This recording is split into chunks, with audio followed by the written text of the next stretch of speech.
Sobrevoar o Estádio Olímpico Monumental não é apenas ver concreto e arquibancadas, é revisitar memórias que marcaram a vida.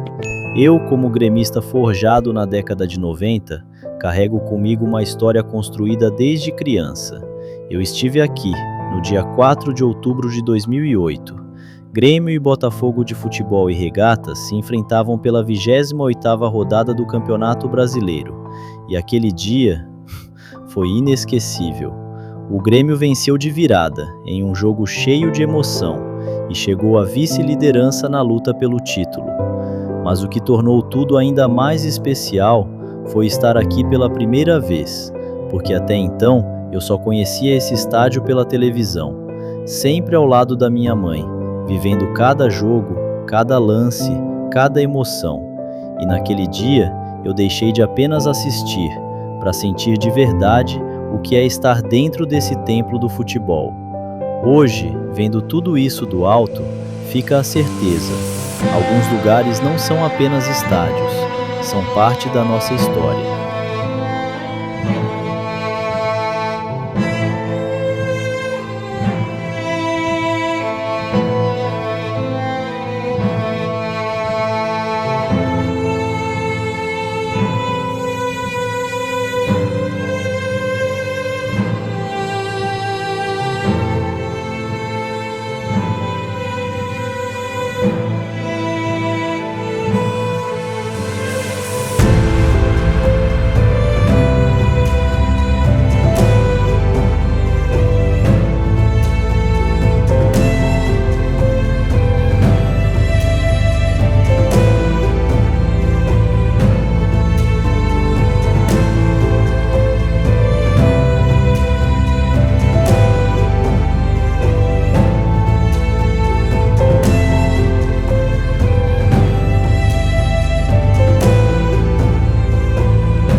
E se esse lugar também faz parte da tua história, deixa o like no vídeo e te inscreve para a gente manter viva essa memória.